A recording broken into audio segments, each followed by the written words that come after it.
So you mentioned rightly that this particular trend of lack of ability to communicate has probably increased post the pandemic. But what could be the reason? I mean, have you thought about as to why this has actually come to a stage like this? Yes, I've thought about it a lot, and I think I've found my favorite villain.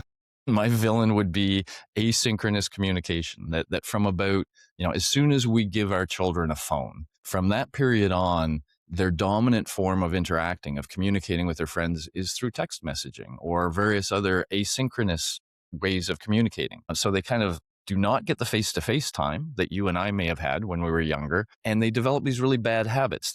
They will describe themselves as ruminating over what they're saying. So they think so hard about the message, how to craft it, etc. And then they send it.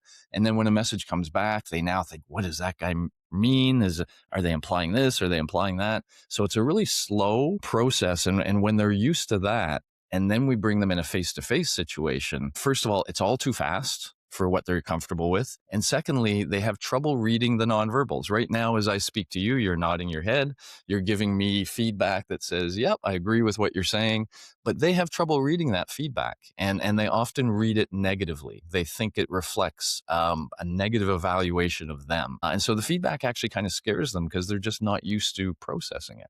And those are tough challenges because they're often 5 or 6 years of bad habits that have developed, and now we're going to try to do something about it. But it's a real challenge for a lot of our youth. Not all of them, but a lot of them. So, Professor, is it because when people, especially youngsters who are engaged in their own world using the mobile devices, they often are actually biased by what they get in their mobile devices, and hence their knowledge or the vision for the world is actually a little narrow, and hence it becomes difficult for them to communicate a world which is more spontaneous, which is a lot of unknown when you're dealing with things which are spontaneous. Yeah. Is it that?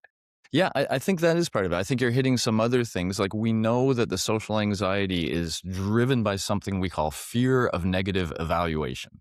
They think they are going to be looked at poorly. And when you look at social media, it's just full of, divisive talk and angry people. And so as you go out as a young person in the world, if you think this is what communication is like, and then exactly, as you say, it's spontaneous. You're going to say something. Are you going to say something wrong that's going to offend that other person? And are they going to now get angry at you? And so I think the world of social media makes the world look black and white and scary and angry, because a lot of social media stuff is like that. And so now, yeah, I think they carry those worries into the world, and they don't realize that most of us are actually nice people. And most of us, if we take the time to speak to one another, it's usually a very positive event, but they don't think it will be. And there's actually research to show that, by the way, that most of the time, if you talk to a stranger, it will go really well for both of you. But if you ask somebody ahead of time, will it go well? They'll usually say, no, it will not. And so we just don't have a good understanding of how important those social connections are for all of us.